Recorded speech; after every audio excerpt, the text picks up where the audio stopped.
since you're a fellow athletic trainer and we've had similar experiences, and then of course we've had a lot of different great experiences too, but to just advocate for the athletic training profession, because I think obviously NATA does a great job, and I loved going through to all of the events and our annual convention and everything. And actually, when I was thinking about it, that was the last time that we really connected, was last year in Vegas, so it is a time when all of us get together.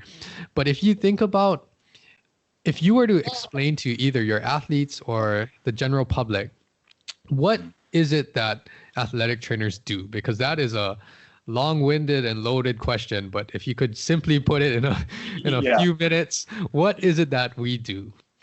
Say it without being long-winded. Yeah. I often say actions speak louder than words, right? So my athletes now, if we were to conference call one of them right now, I think the big takeaway I would want, or I would imagine and hope they would take away, is that, as you already said, I care, right? In the end, that's what matters, right? It's not that I don't care about you or I don't want you to see you succeed or anything like that, but I care. So as an athletic trainer, what we do has everything to do with the fact that we actually care, right? At least that's how I encapsulate it all. So the studying that I've done for years and years to prepare to be able to hold a license and certification that says I'm qualified to do this is because I care. The hours of continuing education that I do, because I care, right? And then all of the early morning workouts and staying late after everything is done and prepping for the next day and all of the little stuff that they don't see, right? Because you're nodding like you know exactly what I'm talking about, because I know you do. That's all comes back to because we care. And whether it's tears shed or laughs shared or whatever practical jokes that may come involved in that, they understand hopefully that it's because not only I care, but hopefully as they proceed and move on to another team setting or otherwise, when they come in contact with an athletic trainer, the idea is that they'll understand that this person cares about me. That's what I hope, right? Mm-hmm. So when people ask me, what do you do? I try to explain that it encompasses more than just their medical care, because that's a really broad thing. Physical therapists and occupational therapists, they're surgeons and physicians, dentists, all these people, they're part of that medical team, and that's part of it, right? I think what separates us as athletic trainers is we are so closely interwoven with them as athletes, as you talk about, whether it's the weekend warrior or professional athlete or anywhere in between.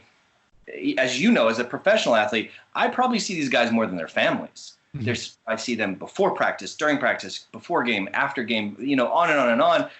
So that relationship grows and grows and grows. So I feel like, and I say it a lot, I should have gotten an undergraduate degree or a secondary degree in like psychology, right? Yeah. All the counseling that goes on along with that and these long conversations, because eventually you stop talking about the weather and it gets a lot more deep, right? So it's really, really hard, as I continue to ramble on, to be able to explain what we do without going full just lecture on them and saying that we're healthcare professionals, that I think we do a lot more than just healthcare. Yes, definitely. And that's exactly what it is. I think people don't realize, one, what it takes to become an athletic trainer and how to maintain that. And I would say that's not that much different than any other healthcare professional. So it's not, I'm not saying that we have it, easier or harder or anything. It's pretty comparable to other healthcare professionals. But that's the fact, is that we are healthcare professionals, and we are, like you said, we're around the athletes probably more so than any other healthcare professional there is, especially if you're with a team or, with your athletes and whatever that is. So that's where you really get to start to understand what the athletes are like, what they need. And, that's why we're on the sidelines or on the field, because you want the person that knows the athlete best to figure out and diagnose, do they have a concussion or not? Or is this just their normal way of acting, without being, without making that a joke or whatever. And even when they get injured, you want someone there that they can trust, like you said, that they're going to actually say what's wrong so that we can deliver high quality healthcare. And this is all the things, and it goes beyond just the evaluation and treatment. I think, like you said, it's all of the prep work to make sure and ensure their safety, to make sure that they have the adequate resources that they need so that they can practice, they can perform at games. And it's just everything that the athlete has to do with that sport or activity. And I think, National Athletic Training Month, like we talked about, was in March. It's every year in March. And honestly, the athletic training profession, I've been getting all the updates and everything. I'm really happy that they're stepping up to offer our healthcare services.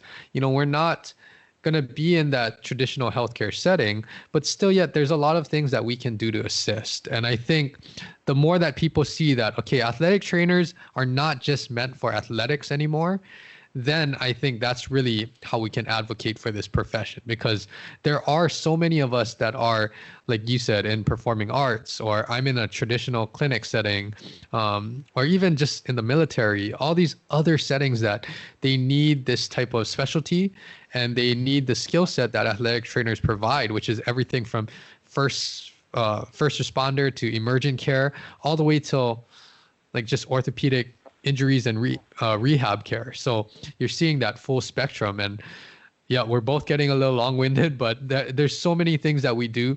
And I definitely agree with you. Is the bottom line is that we do this for the athletes because we care and we want to see them succeed and be the best that they possibly can be. And that entails sometimes a lot of this extra work or extra hours. But I don't know any athletic trainer that says that they wouldn't do it for their athletes. I completely agree. I only will tag on to that and share my conversation more often than not with my athletes, and saying that one of my biggest, I guess, pats on the back and successes that I view is seeing that full cycle, right? Of knowing the athlete, watching them perform, get hurt, look to me for help, rehab them back to performing, and then see them back out there and succeeding again. To me, that's why you do it, right? It's like, I helped with that. And while I'm not out there performing, they're going to look back at me at some point and give me that thumbs up or the clap or a hug or whatever it is. And there's very little that's more gratifying than that.